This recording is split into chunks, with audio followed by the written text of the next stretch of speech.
Hello साथियों, स्वागत है हमारे YouTube चैनल पर। आज हम आपके समक्ष चर्चा कर रहे हैं एक बेहतरीन टॉपिक फिजिक्स में। और फिजिक्स ये होगी साथियों इंटरमीडिएट की फिजिक्स। और इंटरमीडिएट फिजिक्स में जो पहला चैप्टर है साथियों वो है आवेश के बारे में। जी हाँ, आवेश के बारे में। तो आज जो हमारा डिस्कशन होगा वो पूरा का पूरा आवेश पर ही डिपेंड होगा साथियों। तो देर ना करते हुए आइए डिस्कस करते हैं आपके साथ आवेश को। आइए जानते हैं साथियों आवेश क्या है। जी हाँ, आवेश क्या है। आवेश को साथियों अंग्रेजी में कहते हैं चार्ज। क्या कहते हैं? चार्ज। साथियों चार्ज, जी हाँ वही चार्ज। आपको याद हो गया होगा कि भाई सभी लोग दैनिक जीवन में यूज करते हुए भाषा का कि हमें मोबाइल चार्ज करना है। कोई ये नहीं कहता है कि हमें मोबाइल आवेशित करना है। जी हाँ, मोबाइल आवेशित नहीं, आप ये बोलते हो कि हमें मोबाइल क्या करना है? चार्ज करना है। तो आप सही सुन रहे होंगे, उसी चार्ज के बारे में हम आपके साथ डिस्कस कर रहे होंगे। लेकिन यहाँ पर चार्ज का मतलब कुछ और होगा, यानी फिजिक्स के नजरिए से क्या होगा उस चीज को जान रहे होंगे साथियों। आइए डिस्कस करते हैं। जी हाँ, आवेश क्या है।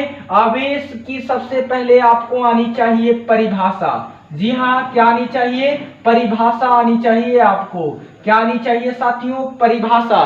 तो कभी भी आपको आवेश के बारे में पढ़ना है तो आवेश के बारे में पढ़ने से पहले कैसे परिभाषा निकालनी जाती है, आइए आज आपको बिल्कुल एकदम ध्यान पूर्वक लगाकर इस वीडियो को देखना है। आज के बाद आवेश को आप भूल नहीं पाओगे साथियों, आपको क्लास में ही रट जाएगी बातें। जब भी आपसे पूछे, कोई भी पूछे कि आवेश क्या है, आवेश की परिभाषा क्या है, तो मेरे साथी केवल दो वर्ड आप याद रखना, केवल दो वर्ड याद रखना। जी हाँ, केवल दो वर्ड याद रखोगे, परिभाषा तुरंत बनी तैयार। तो साथियों आवेश को इंग्लिश में कहते हैं चार्ज। तो आपको केवल दो ही शब्द याद रखने हैं साथियों। पहले शब्द की बात करते हैं तो वैद्युत। क्या साथियों? वैद्युत। और दूसरा क्या मेरे भाई? चुंबकीय प्रभाव। आपको दो ही शब्द याद रखने हैं, परिभाषाएं आपको तुरंत याद। ध्यान से समझना, हमने कहा आवेश की परिभाषा कोई पूछे तो दो शब्द आप याद रख लेना, एक वैद्युत, एक क्या? चुंबकीय प्रभाव। क्या साथियों? चुंबकीय प्रभाव। दो ही वर्ड याद रखने हैं। जी हाँ, दो वर्ड। कौन कौन से? वैद्युत तथा चुंबकीय प्रभाव। तो आप कैसे कह सकते हो? ध्यान से समझना, परिभाषा कैसे बनानी है आपको। किसी पदार्थ का वह गुण जो वैद्युत तथा चुंबकीय प्रभाव उत्पन्न करते हैं क्या कहलाता है साथियों? आवेश कहलाता है। क्या कहलाता है? आवेश कहलाता है। एक बार मैं फिर से रिपीट कर दे रहा हूं, फिर से समझिएगा। आवेश की परिभाषा जब भी आपको निकालने के लिए बोला जाए तो आप दो वर्ड पर बिल्कुल फोकस हो जाइएगा, एक तो वैद्युत, एक क्या? चुंबकीय प्रभाव साथियों। क्या? चुंबकीय प्रभाव। आपको आज हम बिल्कुल डिटेल से आपको आवेश के बारे में ही बताने वाले हैं साथियों।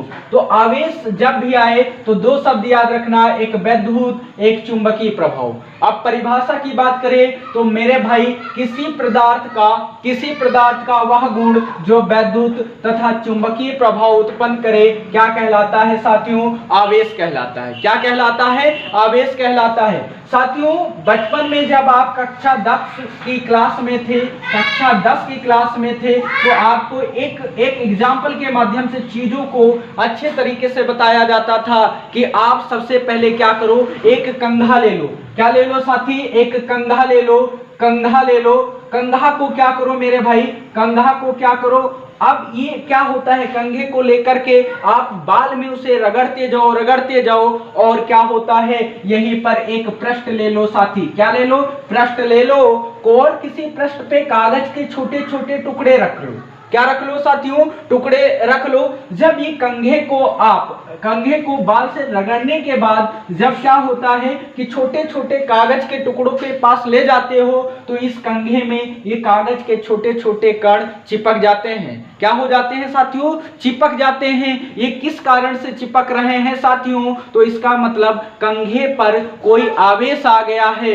कोई आवेश आ गया है जिसके कारण ये कंघे में क्या हो रहे हैं, चिपक जा रहे हैं, यानी चुंबक की भांति। साथियों किसकी भांति व्यवहार करने लगा है, चुंबक की भांति व्यवहार करने लगा है। तो आप कहोगे चलो चुंबक वाली बात तो हमें समझ में आ रही है, लेकिन वैद्युत वाली बात कैसे होगी। तो साथियों हम वैद्युत वाली बात को भी आपको बिल्कुल आसान भाषा में बताने का प्रयत्न करते हैं। जैसे आप सपोज आप मोबाइल चार्ज करने जाते हो, क्या चार्ज करने जाते हो, मोबाइल।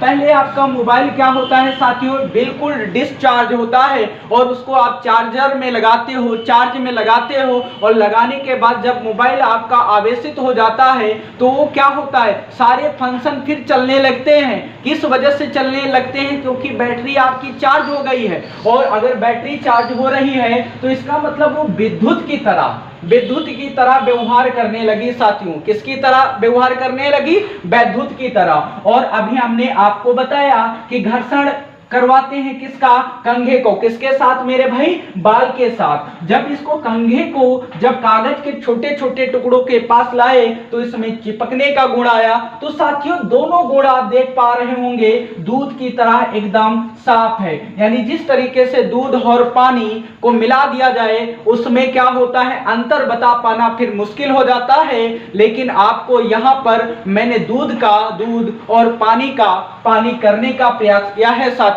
फिलहाल आते हैं अगली बात क्या आती है साथियों, आवेश में। आवेश का फिर पूछा जाता है क्या, परिभाषा की बात तो हमने बता दी है, चलो दोहरा देते हैं एक बार फिर से।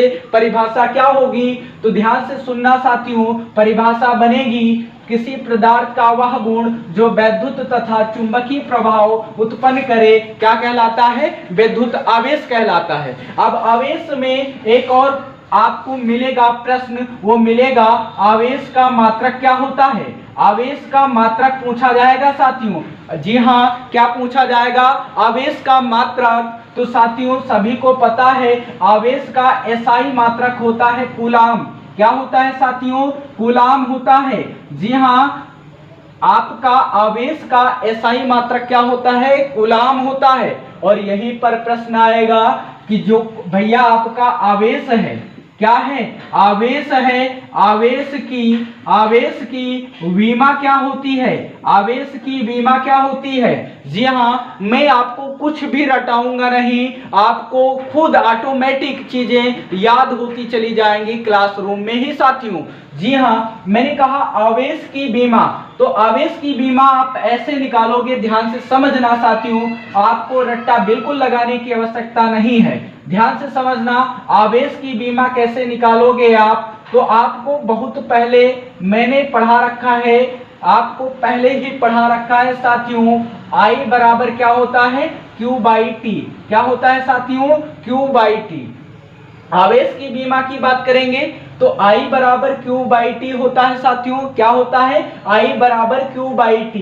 तो आपका I क्या है, विद्युत धारा, Q क्या है, विद्युत आवेश, T क्या है साथियों, समय है। यानी आपको Q निकालना है तो क्या ये I × T बराबर में क्या Q के नहीं होगा साथियों। जी हाँ, बिल्कुल होगा।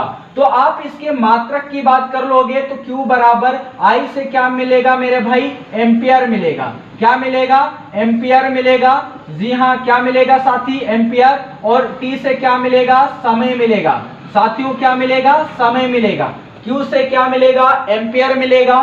T से क्या मिलेगा, समय मिलेगा। तो आप सभी जानते हो एम्पियर को A से रिप्रेजेंट करते हैं, तो एम्पियर के लिए A यूज कर लेंगे और बड़े ब्रैकेट में से क्या करेंगे, रख लेंगे मेरे भाई। यहीं पर क्या आता है फिर समय को रिप्रेजेंट करेंगे T, यानी कैपिटल T से, और ब्रैकेट में क्या कर लेंगे, रख लेंगे इसे। यानी Q बराबर साथियों एक ब्रैकेट के अंदर दोनों को कर लेते हैं, यानी क्या मिलेगा हमें, AT। यानी आपके समक्ष ये आ चुका है आवेश की बीमा। जब भी आपको आवेश की बीमा कहे तो साथियों आ चुकी है आपके सामने आवेश की बीमा, क्या आई, AT। जी हाँ, आवेश की बीमा क्या होती है, AT। क्या होती है साथियों, AT आती है। अब आवेश से ही आपको कई चीजें याद रखनी है साथियों। ये